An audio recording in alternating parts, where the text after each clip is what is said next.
In the words of the late George Carlin, BS is the glue that binds us together as a nation. Here comes a ton of it. It's time for BSing with Big Nate. Welcome into another edition of BSing with Big Nate. I'm Big Nate, and we're going to have some fun.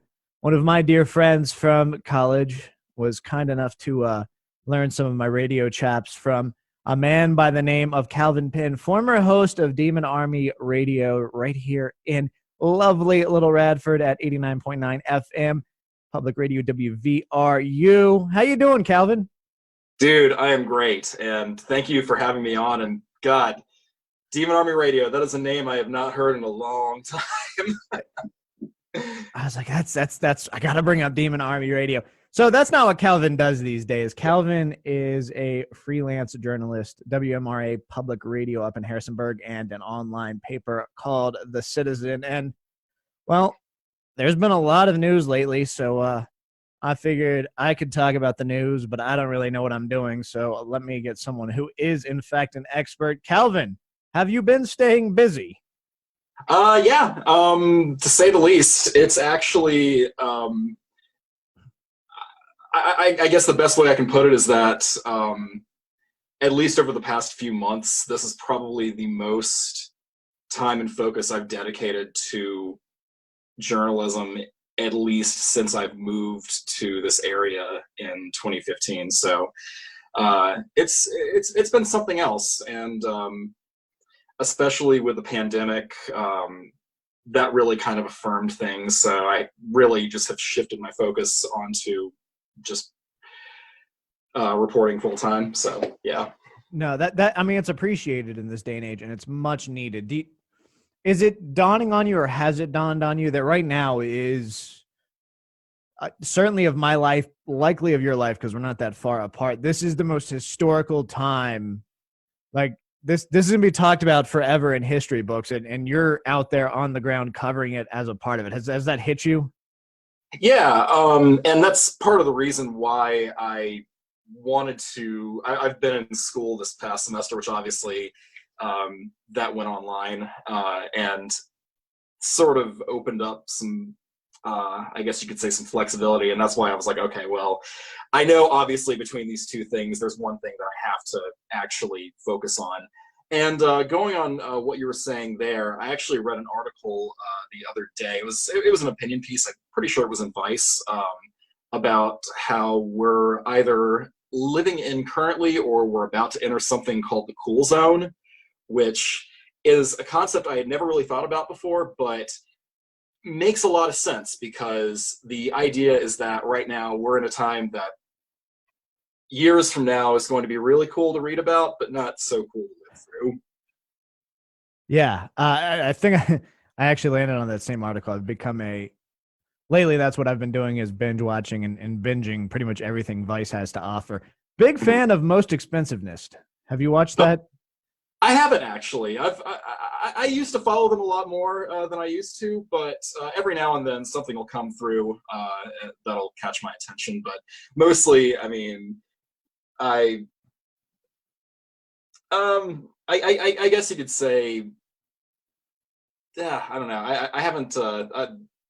God, I used to be such a big Vice head that I'm thinking now, I'm like, God, I've kind of really fallen out of the loop. It's just something that I've gotten into recently, because it's just not the same thing all the time, and I'm appreciative of the kind of that alternative.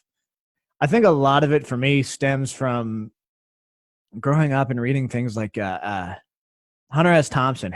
The way he covered things, he would cover the same thing, but you got that very unique perspective, and that's kind of what I'm always looking for, is something you don't really consider. I'm always someone who likes to overanalyze things, like going through my Facebook memories. And it's always been something for me, is to watch and overanalyze things going on in TV shows that nobody within the context of the show particularly likes to think about. And the one that popped up for me, I think it was yesterday, was a post I had made back in like 2012 about Jessica Fletcher on Murder, She Wrote, and how it's funny that no one seems to think about the fact that she's just conveniently around all of these murders, and she's kind of suspicious in herself. But I like that alternative perspective, and I think that's why what Vice does so well is provide that outlook. Yeah, it's a good style, and I think that in some ways that's something that I have strived for personally in my own work. I don't know if I can say that I've necessarily, stumbled across or anything. I don't think I've necessarily had that true like gonzo moment yet, but it's something I'm constantly chasing. But yeah, I think that's important, especially with the way that media in general is changing. I do think in a lot of cases it is, publicly funded, independent outlets that are ultimately doing the best work right now. And I mean, not to be biased or anything, but I mean, speaking for what I'm aligned with right now, that is something generally that's generally a perspective that we look at with stories. I would say that I'm definitely not like a breaking news reporter. Hard news sometimes, yeah, but it's more so like, we're, at least speaking for my radio work especially, it's not something where we strive to break news, but rather to contextualize it. We have news that's already broken, so it's like, okay, let's look a little further at the issue. Let's actually think, you know what I'm saying? So yeah, I was doing some reading of some of your stuff over on WMRA earlier this week. You had a great article that I'm going to come back to in a little bit that you posted back on Tuesday. We'll come back to that, but you're definitely, with this COVID-19, a lot of your coverage, instead of covering what is going on with COVID-19, I feel like you're doing a great job of covering all the ancillary effects, the things that aren't thought about when a pandemic like this is going on. Like, you had a great piece about musicians losing out on their gigs. Mhm. And I really think you do a good job with that. I love, first of all, I love seeing that you've gone on from Demon Army Radio and straight headbanger to a journalist. That's we need more of us in the world, Man, I think. appreciate that. Thank you. Yeah. But on to your article Tuesday. It was about the rally in Harrisonburg, the protest for racial justice. Yes. You got to cover a silent march, and Mhm. I'm just dying to know a little bit more about what that experience was like, how you ended up showing up at said march, how you knew it was happening, and what kind of, like, what you felt your responsibilities were as a reporter. Yeah, absolutely. So that was one. It kind of came about sort of at the last minute. We've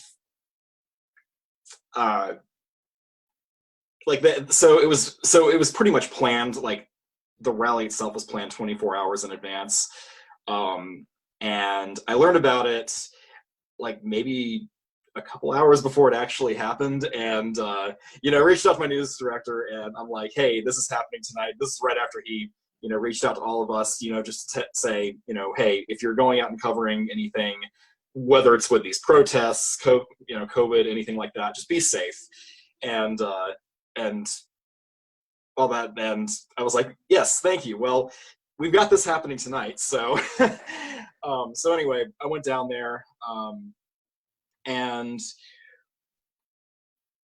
mainly, I guess in terms of how how I was covering it, I definitely at least wanted to gauge, like, how Harrisonburg specifically was responding to all of this, because this is one of just many like global protests. And in doing so, I'm going down there thinking, yeah, okay, there's a pretty good possibility that this could go south. Whether it means that someone escalates things, if response from law enforcement ends up getting out of hand, and especially going back to the message that I got from that we all of us freelancers got from our news director at WMRA, that telling us to be safe. That it's like, okay, so now we have to figure out what are we going to do exactly if we do get confronted by police, because one thing, at least for us as freelancers, we don't have press credentials. We are pretty much there on our own devices. We,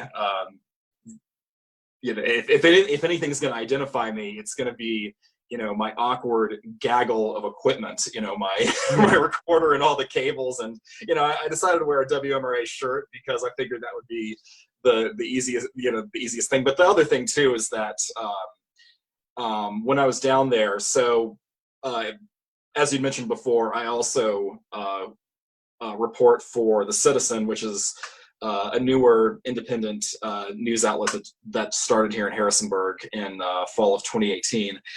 And while I was down there, so I was down there covering it for WMRA. A colleague of mine, Randy Hagee, who is just an incredibly talented journalist. I mean, she's got the gift of gab, I swear. She was down there for The Citizen.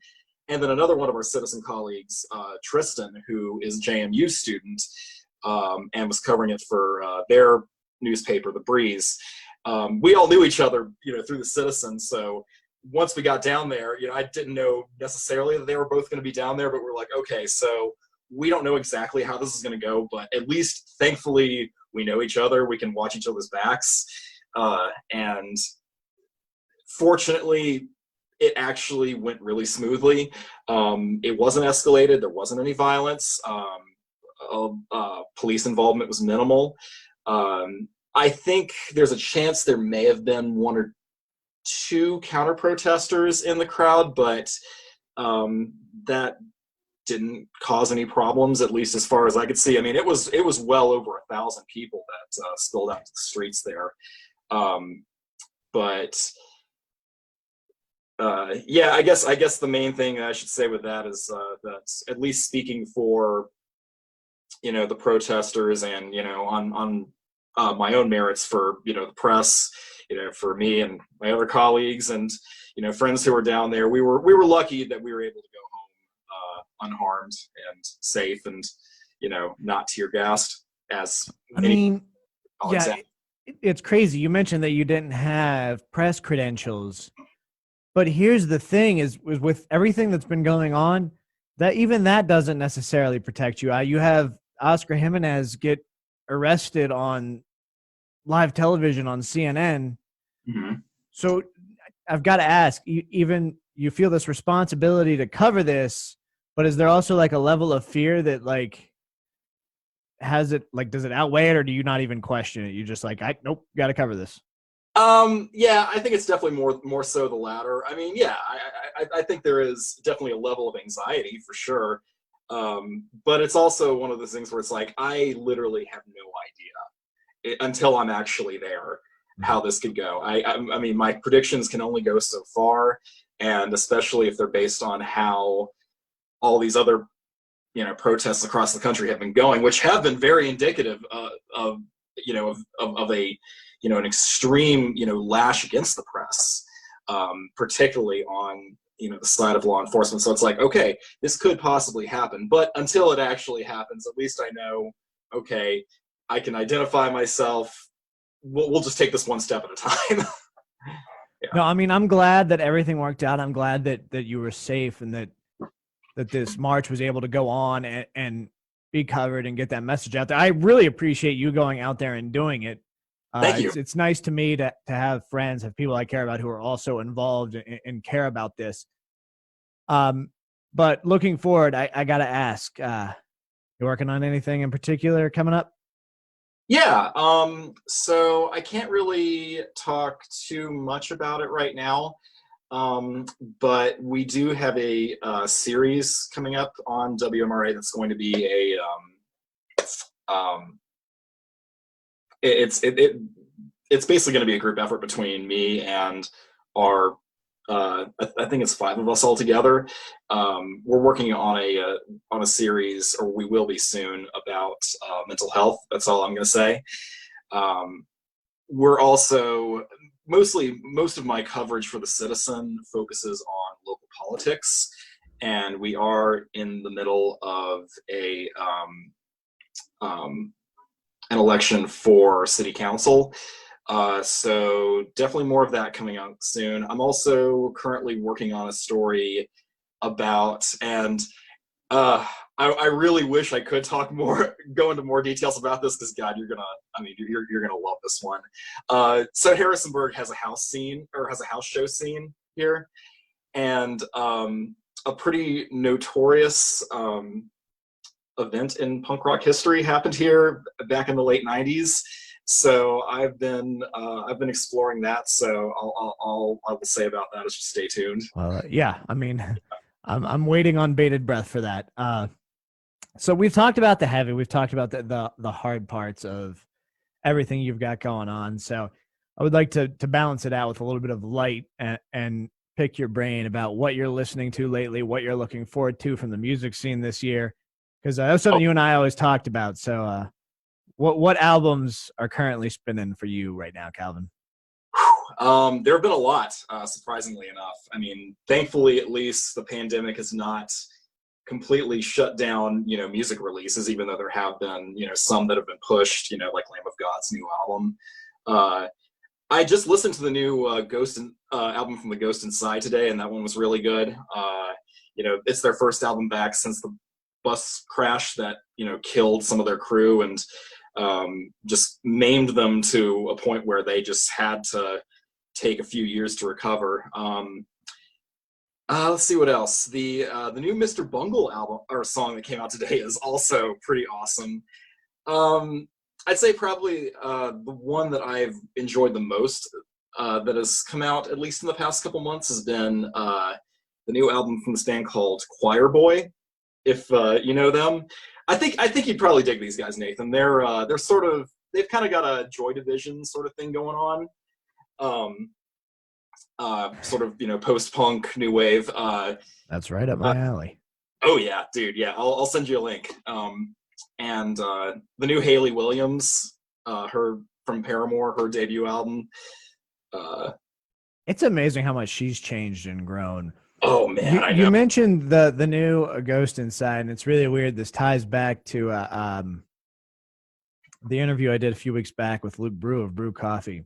I had ordered coffee from them, and I don't know if you've ever ordered from them, but on the back in the like tasting notes about the coffee puts the album they were listening to while they were roasting the coffee, and it was the new A Ghost Inside. So that's actually when I was like, I'm gonna give this a listen to while I'm drinking my coffee, and definitely some killer stuff. You also mentioned Lamb of God. I'm particularly frustrated that was delayed because I was so stoked. I already had my pre-order in, and then having to wait. That's been the hardest part for me about all of this is so many great albums being pushed back. Of course, Weezer, we still don't know when their album's going to come out. It was supposed to come out in May. And then and oh God, I know there are at least a couple others too that were supposed to come out this month. And then some that are currently in production that would be coming out this year.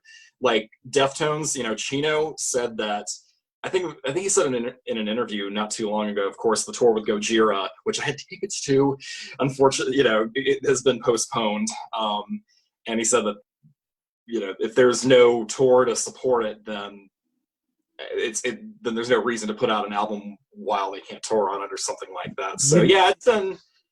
There is one other album too I do want to give a quick shout out to, or just talk about that came out at the beginning of May. It's I've posted about it actually a couple times on Facebook and Instagram too.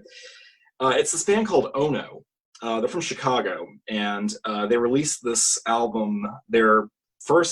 It's got to be their first in a long time. They've been around for about 40 years now, but it's called Red Summer, and it's really interesting timing with that album. It came out, like I said, the first weekend of May, and the whole thing sort of covers really the full range of history of just racism in America, and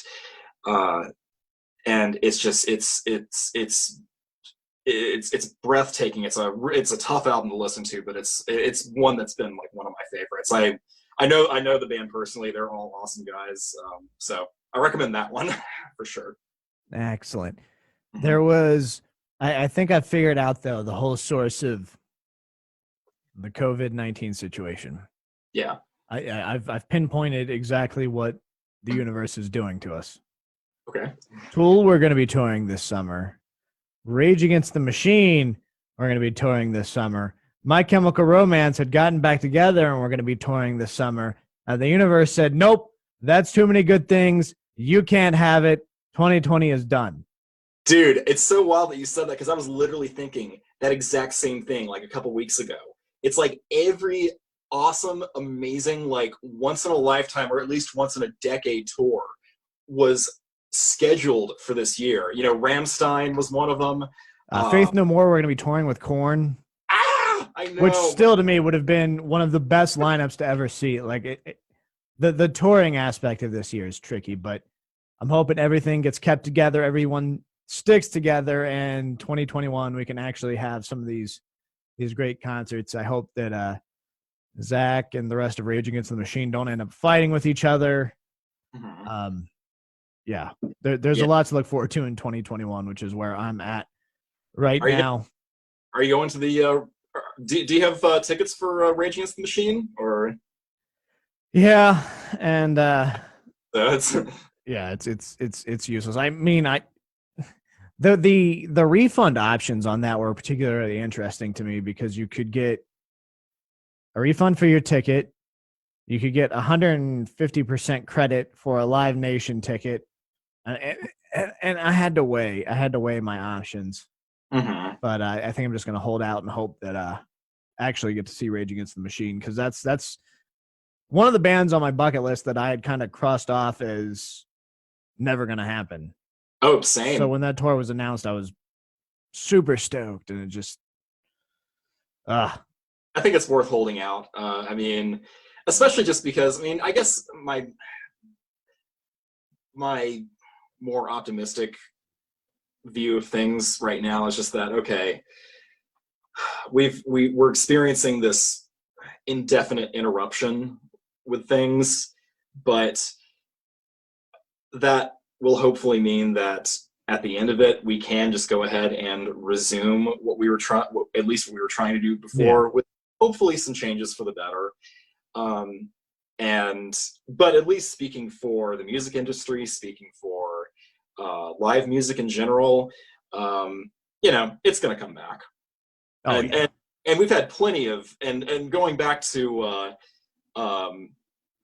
my, and I think you did say you're going to touch back on it later, with my feature on how musicians are coping with the whole situation. That seems to be how they're looking at it too, at least for the the friends that I have that are all performers, who I've talked to. It's right now we're just kind of we're just trying. It's just about trying to stay active until such time as they can. And I think there's a lot of bands out there that have done some pretty incredible things in the name of innovation with all of this. Like you're seeing a lot more access to bands between it, whether it's a live stream of a show, of a past show, like you've got Metallica digging into their vault. If it's a live stream of just a dude with a guitar playing some of their tunes. Oh yeah. Or even just like I've seen bands doing just Zoom hangouts with fans. And I think this is, if anything, while we can't see the bands face to face, I think it's provided us a lot more access. And, it's kind of one of those things in my head. It's making lemonade out of lemons, and it's really not that bad. Oh, absolutely. Yeah. And I mean, I think some of them have been, I mean, not even just speaking for the situation we're currently living in, but I think a lot of them are going to actually, I think they could,